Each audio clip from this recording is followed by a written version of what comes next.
MSNBC contributor Robert Traynham, Demos Vice President Heather McGhee, Lizz Winstead is co-creator of The Daily Show and author of the book Liz Free or Die, and New York Times Magazine editor-in-chief, Mr. Sunday Morning himself, Hugo Lindgren.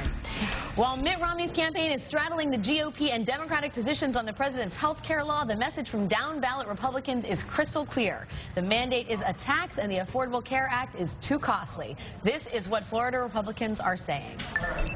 You're going to pay more with these exchanges. They don't work. Government involvement in health care has only caused health care costs to go up.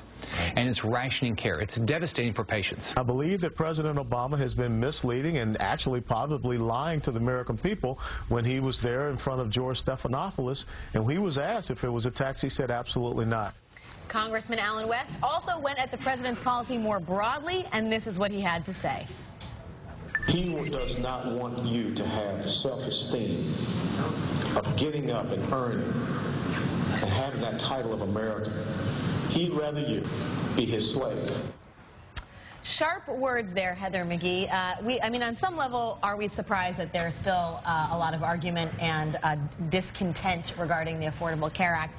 But as we look towards 2012, setting aside the presidential race, how much of an issue is this for Republicans and Democrats seeking re-election or even election to office? I think the polls are showing that the American people actually want the partisan bickering over health care to go away, that this was a fight for an entire year while the country was reeling, and they're really sick of it. I think as people start to get over $1 billion in rebates from the HMOs and the insurance companies that have been overcharging them, they're going to start to see benefits. We already have over 6 million young people who are able to be on their parents' insurance a lot of times when they're out of work because of Obamacare. So I think people are going to start to see the benefits. They're going to get subsidies. Small businesses are already seeing the benefits. And, you know, it's just going to sort of move from the really intense political atmosphere into people's everyday lives, and they'll see that it's actually a benefit. And now, I am inclined to agree with that assessment, given the fact that I think once Americans have concrete, real-world experience with the ACA, it sort of is a game changer. But, Robert, I want to read you this quote from American Crossroads, not surprisingly, thinking that this is going to be an arrow in their quiver for November. The CEO of American Crossroads, Stephen Law, says, "While we would have preferred to see Obamacare struck down, this decision will drive Republican voter intensity sky high. The last time Obamacare was litigated in a general election, Republicans picked up an historic number of seats in the U.S. House and made big gains in the U.S. Senate." Now, the Cook Political Report, I always trust Charlie Cook, says he believes the majority of the 87 GOP freshmen who were elected in the 2010 shellacking, to paraphrase the president, are in good shape, but he predicts no more than an 8-seat gain for Democrats. I believe what American Crossroads said is partially true. Is it going to be sky high? Probably not. But there will be some mobilization on the Republican side for or against, if you will, Obamacare. Let's be honest about this. The people that were for Obamacare, they're voting for President Obama. And the folks that are against it clearly going to be voting for Governor Romney. The real question is, and hopefully we'll have this conversation, is whether or not health care is going to be a major issue for down-ballot individuals that are running on statewide offices come November. Probably not. It most likely still will be the economy. We saw a recent poll out that came out today that said 44% of Americans still, frankly, do not understand what Obamacare is, and that's still not the #1 issue for them. It still is the economy. So at the end of the day, if you're running for the U.S. Congress, if you're running for governor, if you're running for Senate, I don't think it makes a difference. Now, if you're running for Attorney General, perhaps it may make a difference because clearly you're going to be the one that's going to be implementing the state regulations on this. I think, you know, Liz, we talk about this a lot in terms of message management. The GOP is fairly adept at managing the message and getting everybody to march in lockstep. Democrats are not as good. And on something like the Affordable Care Act, this is a highly beneficial piece of legislation, and yet you have so much. 2010 was obviously a major walk back in terms of Democrats not wrapping their arms around it. We already know that 15 Republican governors are saying that they're not going to enact the Medicaid provisions, and you wonder where is the response from the left, from the Democratic Party, saying, hey, wait a second, expanding Medicare rules to cover 17 million Americans is a good thing. Or at least something we can try and run on. Well, what I think is so interesting is as this unfolds, we're actually finally learning about what is in this bill. Regular folks, you know, my job is to be an observer of the likes of you guys and what you say and the information we get, and then to go and to make fun of you. But, you know, as I am reading this and hearing things, you know, I am learning along with the American people that You do not qualify for Medicaid in Florida if you're a single mom that makes more than $3,300 a year.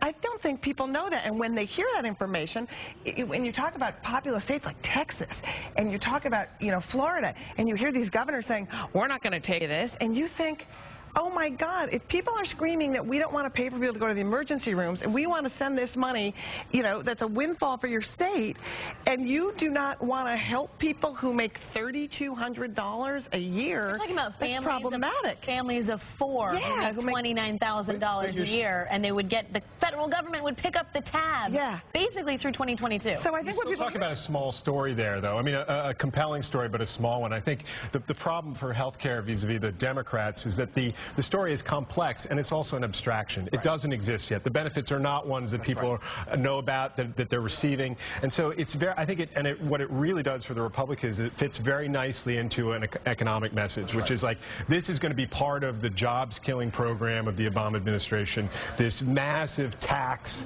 this huge bureaucracy, all these new programs, all these new exchanges. You look at the whole aggregate of it, and you have an easy story to tell about why it's something to fear. I don't know. I think expanding coverage to the poor and the jobless and the disenfranchised is a pretty strong narrative. But I mean, I guess the thinking is that you get bogged down in the policy details. And so if you're Tim Kaine and you're running for Senate seat, but also something that doesn't yet exist. I mean, and it's still an abstraction. I think it's really hard to argue on behalf of that. It's really easier to argue for something people are used to receiving, something they know the value of, because people don't trust a lot of these things. They just don't.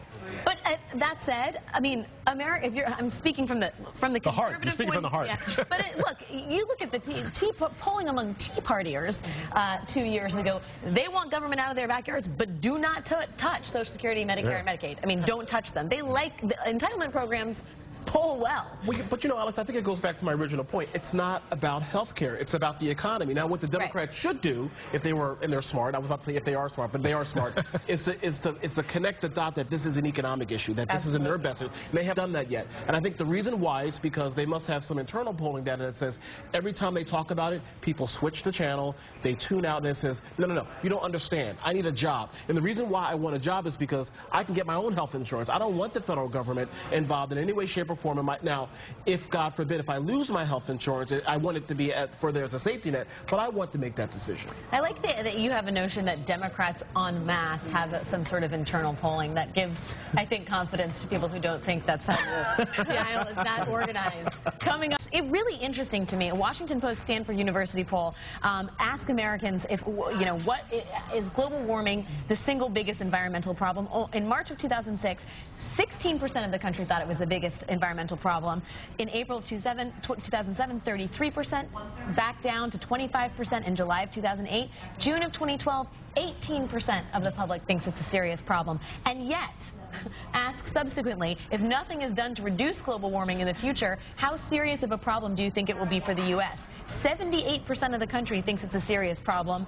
Only 20% thinks it's not serious at all. There's a huge discrepancy between, our desire to take actionable steps on this and our realization, the acceptance that it's a serious problem. And I think that the extreme weather is actually really providing a tipping point for people where they're finally seeing how it comes home. There was a poll that showed that, upwards of very much the majority, I think it was over 75 or 80% of the people were linking the extreme weather to climate change, rightly so. But it really is this question that you raise, I think, is a very good one about the economic effects. CMOS has actually been doing some reports to try to bring it home to different states and say what are going to be the economic effects of climate change in your state.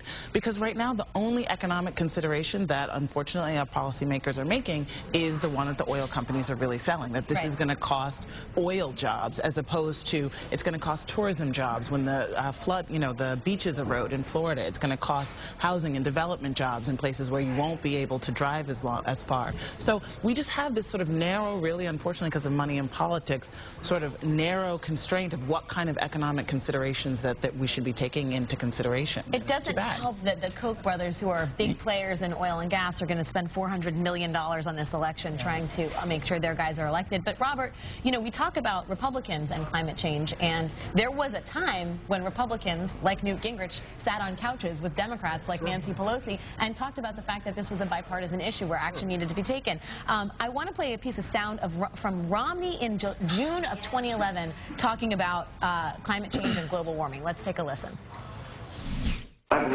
world's getting warmer. I can't prove that, but I believe, based on what I read, that the world is getting warmer. And number two, I believe that humans contribute to that. I think it's important for us to reduce our emissions of pollutants and greenhouse gases that may well be significant contributors. There is Mitt Romney saying we need to reduce our carbon emissions, our emissions of pollutants and greenhouse gases. Why are you surprised? Well, because in October... It's the tagline, but does anyone do anything? You know, that's the tagline we hear, but they're not acting. And also, David, I mean, months later, at a fundraiser in October, Mitt Romney said, my view is that we don't know what's causing climate change on this planet, and the idea of spending trillions and trillions of dollars to try to reduce CO2 emissions is not the right course for us. What happened, Robert? Well, I guess the Republican primary happened to him. Look, there's no question about it that Mitt Romney has shifted his positions based on the political winds and based on, frankly, the Republican primary. But to go back to your original, I guess, question, look, Republicans from Team Todd Whitman to George H.W. Bush to Newt Gingrich to others have said, look, we have a major problem here. We can acknowledge that we have a problem. The question becomes is how do we solve it? And then obviously a more progressive angle is perhaps maybe we should throw more money at the problem. Perhaps we should do X, Y, or Z. The conservative angle is perhaps maybe we should do A, B, and C. The question becomes is who is that leader, a la an Al Gore, someone like that, that can force a national conversation for Republicans and for Democrats to literally sit down on the couch and to be able to have a thoughtful conversation about how we move the country forward in a thoughtful way. Is that person David DeRothschild? David, are you ready to lead? Are you ready to lead the revolution, my friend? No pressure as I hold up the world here. No, you know, listen, I think, you know, exactly the sentiments that have been said here. You know, how do we act upon it? I think we have to basically just say, look, conserve our resources, invest in green jobs. I mean, that's the real thing. There's a whole innovation race that could unfold that would create real jobs, that would boost the economy. They wouldn't be these invisible stimulus checks that disappear into the ether. You know, this is a real problem, and so I think we have to sometimes maybe move away from the politicians, look to business leaders, look to citizens on the planet to take control of the situation and vote in people who are going to use some common sense when it comes to this issue, because without nature and we haven't got anything. David DeRothschild, thank you as always. It is my great hope that the next time you are on this show, we will have made some kind of incremental progress towards tackling these problems. As a new round of sanctions against Iran takes effect, the U.S. continues to strengthen its military presence in the Strait of Hormuz, the passageway for a fifth of the world's oil. This comes as Governor Romney plans to travel to Israel later this summer, where he is expected to meet with Prime Minister Benjamin Netanyahu. Hugo, Romney's itinerary includes meetings with Bibi, President Shimon Peres, American Ambassador, Obama's American Ambassador Dan Shapiro. He's meeting with the Labor Party, and he's also meeting with the head of the Prime Minister of the Palestinian Authority, which is interesting. It's worth noting that President Obama has not traveled to Israel since he was elected. Yeah, no, and I think that's obviously the message that they'll be making loud and clear. But I think I think that Romney has his message on foreign policy is pretty similar to his message on the economy. It sort of lacks details, but it's basically I'll do it better, tougher, stronger. But then you sort of try to drill down into, well, what are you actually talking about? And there's not a lot there. So it's funny that you bring that up, and it's a very nice segue, because Romney Foreign Policy Advisor Dan Senor was on Morning Joe, which for full disclosure, I was on as well, and was asked by Katty Kay from the BBC, okay, well, what are the tangible, measurable differences? Where is the daylight between you and the president on foreign policy? This is what Dan had to say. At the time President Bush was in power, he was to the right of the Bush administration on the importance of putting in sweeping sanctions. So while the sanctions now are having some effect, he raises questions about whether or not it's too late, that the president did drag his feet for the first couple years of his administration. So, Robert, to Hugo's point, it's a combination. The foreign policy seems to be a combination of chastising the president for what he's done and saying better, harder, stronger, faster. Sure. And, well, and also there's one other clear distinction that I'm surprised Dan didn't mention. The 1967 border issue is a big, big deal, and that's where the president, you know, he clearly, I guess figuratively, if you want to say it, drew his line in the sand, and that's when the Netanyahu administration said, whoa, wait a minute. First of all, with all due respect, please don't meddle into our internal affairs, and secondly, you don't know what you're talking about. And Mitt Romney has said, you know what, not only will I do it better, but I'm also going to be a little bit more of an ally towards Benjamin Netanyahu as well. There's a bit of an image dialogue here that we haven't spoken about, and that is that a lot of folks, conservative Jews, are saying, you know what, we don't necessarily think that the president is giving us our due respect. We don't feel like Benjamin Netanyahu is treated like a world head leader, and there are a lot of folks out there that I'm just saying that's just an optics out there, and I think Romney's playing to that a little bit by going over to Israel. But we should also mention that Senator Obama went over in 2008 when he was running for president. He certainly did. To the Bibi Netanyahu question, I mean, it is certainly a complicated one to answer. First of all, a lot of Americans would say, well, the president wasn't treated very well when he had to sit in the Oval Office and get lectured by Bibi Netanyahu, you know, in his own home. Sure. The 1967 borders question, if you ask the White House, they'll say that was that was taken out of context. That's not what we meant to suggest. But the third thing, of course, is that Mitt Romney and Benjamin Netanyahu have a history together. I think that there have been reports probably over-exaggerating the closeness, but that they both worked at Boston Consulting Group together. They have some history there.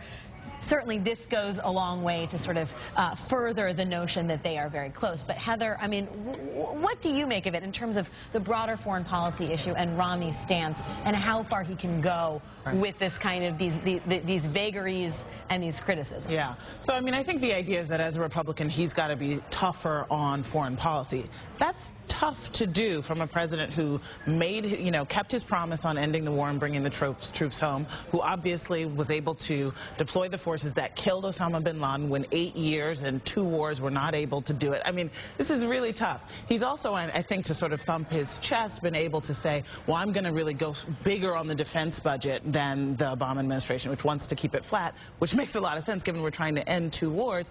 Romney wants to increase it by 50%.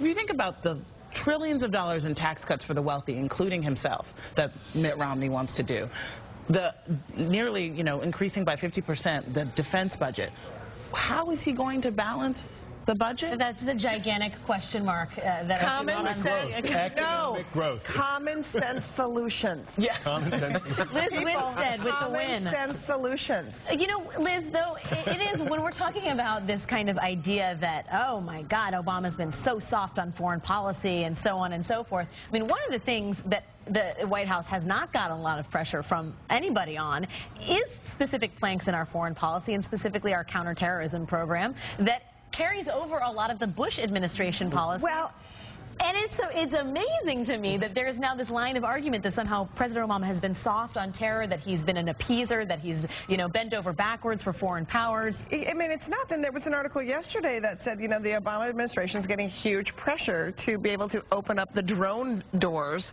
and be able to sell drones door to door to anybody who wants them. And it's like, is that the path we're heading? I mean, yeah. I think the answer is yes. But yes, I know. Me too, sadly. We're going to be selling some drones. Yeah, but I think that it is astounding how there is never any credit, and I have to say that it's shocking and disappointing to people like me from the left who look at those carryovers and say, wow. I mean, is it credit? Should more scrutiny because when he takes credit, I think a lot of folks on the left would say, well, wait a minute, we didn't want you to do that in the first place. If he takes credit on keeping Guantanamo Bay open, a lot of folks will say, well, we want you to close that. I don't think that's Guantanamo, I don't think is fair. But I think it is a failure of storytelling on the part of the administration to keep the killing of Osama bin Laden is something that is often forgotten in a lot of discussions about. But Hugo, do you really think that that's a failure of storytelling? I mean, I think a lot of people have said they've oversold it. He's got enough criticism for whether it's talking to Hollywood about the story or overselling it and talking about it in a campaign context. Well, you have to be very careful about that, though. I mean, you have to be very careful about trumpeting killing someone else, especially when. The problem is, my understanding is that when you trumpet something like that, you actually pour gas on the fire when it comes in the Middle East, and so you have to be really careful with that. I guess I'm measuring my remarks because how do you trumpet the killing of someone, although clearly he was the mastermind between 9/11? I think the biggest thing is that we can't carry big shampoo yet on planes. I think that's what most people are. For people like me, do I get that solved? Lizz Winstead with big the win. shampoo. Yeah. Never one to disappoint, Herman Cain is launching his own web TV network tomorrow called Cain TV.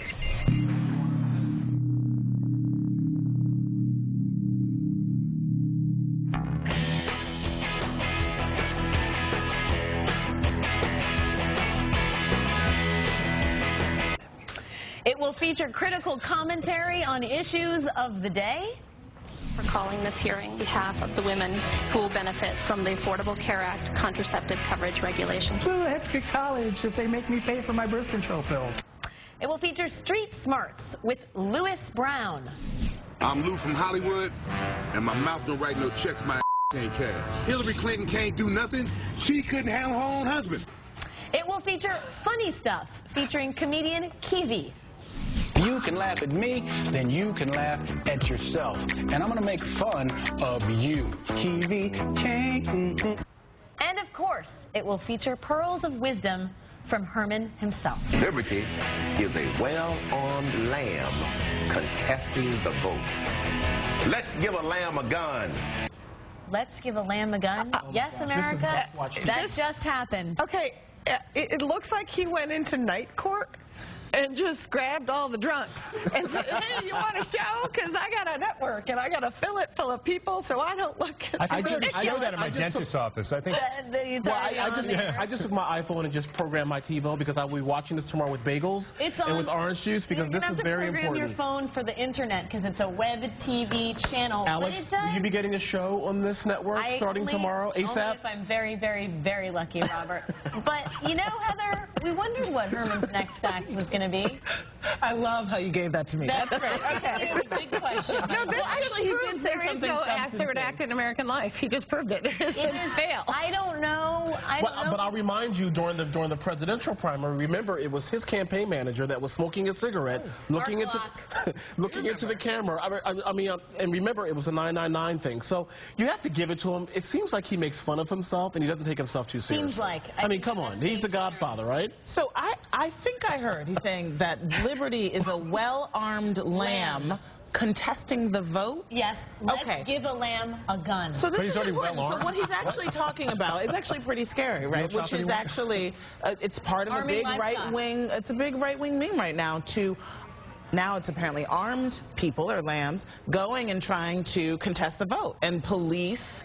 Citizen police. You're not serious. This is not about politics. You're worried about this. It's a big issue. This is not about politics. This is about lambs, and this is about guns. This has nothing to do with politics. But he does give voice to one splinter faction of, I think, the conservative base that wants to, that believes that it's about, bearing arms and going to the ballot box and making, quote unquote, your voice heard. The institutionalized is who this gives a voice to. Yeah.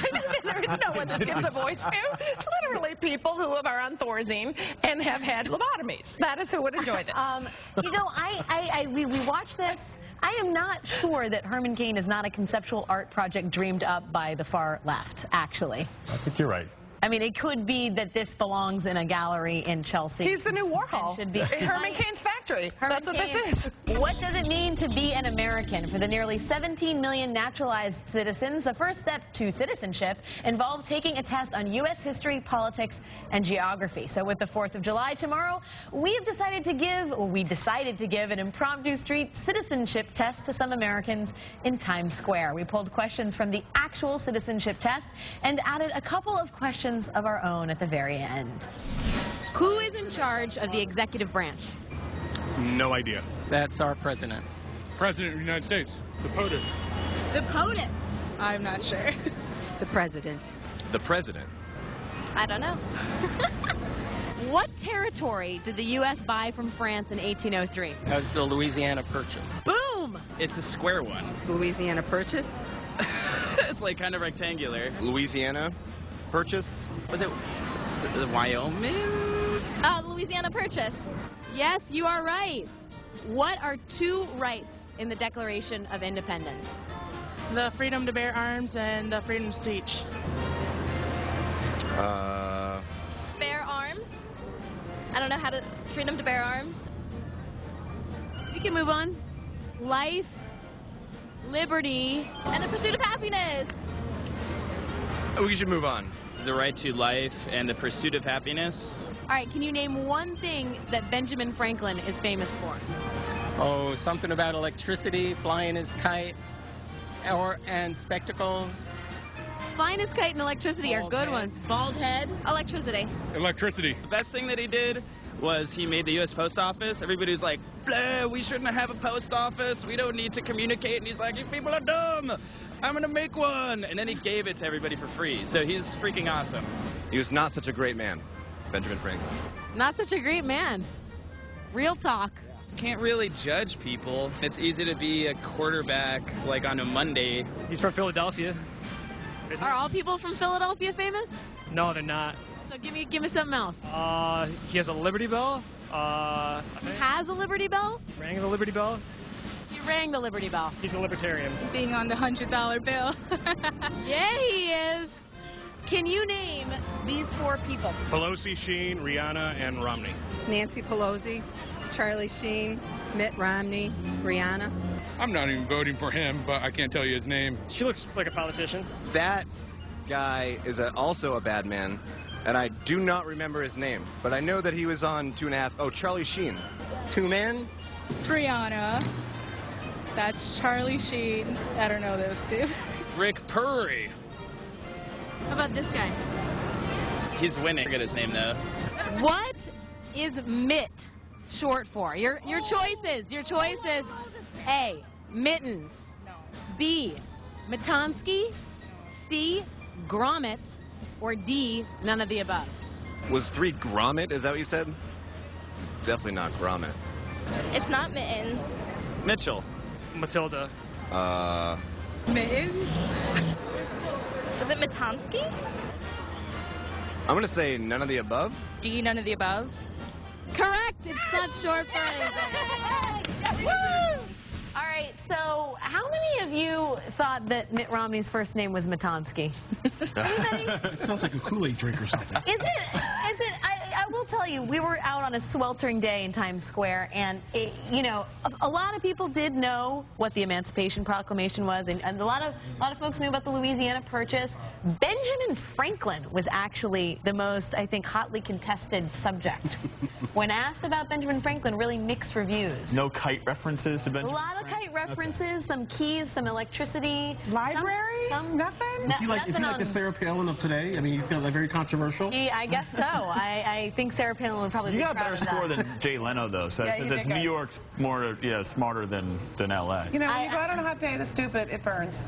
Stupid, it burns. We are, as everybody notes, we're in a different area right now, and we have been joined by my celebrity doppelganger, the sage of Capitol Hill, the man who wears boat shoes all year long. I can't believe we actually got this idea off the ground, Alex. It shows the dedication of your staff. I'm going to explain to our audience what is happening. The 2012 Olympics are still weeks away, of course, but a Washington Post article had the inside scoop on the annual Romney Olympics held at his lake house, happening right now. We've set up one of the events Governor Romney recently added himself, which is hammering nails into a board. To repeat, this is an actual event in the Romney Olympics. Very stressful. Do we have the official Romney rules for this, or we kind of improvising? We have, I mean, what we know is presumably there's some sort of protective eyewear, which we're all going to put on. For pounding a nail into a board? Hey, these are the OSHA rules. We got to comply with them. That probably would make sense, Liz. Okay, you're right. We're gonna give Luke is probably a ringer on this. We're not sure. Oh, yes. St. Albans. I grew up playing St. Albans had a really good woodworking. That's right, absolutely. Has some sort of bespoke eyewear. The idea, gentlemen, is we're gonna use 45 seconds on the clock to see how many nails we can hammer in. You do not need to hammer the nail all the way in, as long as the nail is upright on its own accord. That's so just tap it in. Well, yes. Someone is definitely going to get hurt. I'm hoping it's not me. Robert Traynham, you're the timekeeper here. And I'll give mouth to mouth just in case. That's okay. I may never. Stick to your own boards, people. Do not look to see how others are doing. That is a recipe for some disaster. I want to say right now, the Romney family is doing this as a summer game activity. I don't know that that's allowed. Should I, on your mark, get set, go. We have one at, we do not have one at, oh my gosh. A lot of drama going on here. Luke Russell has an early lead. Alex has 3. God, and the Romneys don't drink, and this is a game? Oh my goodness, this really is unbelievable. That's a good thing they don't drink. Alex has lost 1. Oh, she's got one back one in. Oh my Luke God. is really in the lead right about now. This is interesting. That's great. How's our time, Robert? 22 seconds, 23 seconds. They have to continue to be up. 25 seconds. I've created a serious problem for myself. This is why I usually design the big desk. No one's gotten hurt yet, so we don't need any rabies shots, right? No. 35 seconds, 37 seconds. Count us down. 40 seconds. Count us down. 3, 2, 1, stop. Oh, Stop. wow. It looks like, oh my goodness, it looks like it may be a top. Oh, there's Wow. 1, 2, 3, 4, 5, 6, 7, 8, 9. Uh-oh. 9 for Luke. And I think... Wow. 12 people. Wow. Congratulations. You go, boss. You get a platinum hammer. Congratulations. Big win. Hey, journalists here, real quick. Did you ever find out what the winning is, what the winning number is in the Romney Olympics? Do we know that answer? Garrett Hake, our campaign embed, that is his assignment. You just gotta find it out. Because we need to know. If Hugo has topped the Romneys, then I think that means you get to be president. Yes. Or you get a ticket to the dressage dressing room. Oh, yeah. I gotta Dressage say, is actually my event. So. Is that your event? who needs a rope swing or ice cream? That was pretty exhilarating, I'm not going to lie. or conversation. Very exhilarating. Why talk when you can hammer nails into a board? Thank you again to everybody that participated in this shenanigan. Robert, Heather, Liz, Hugo, and Luke. An incredible send-off.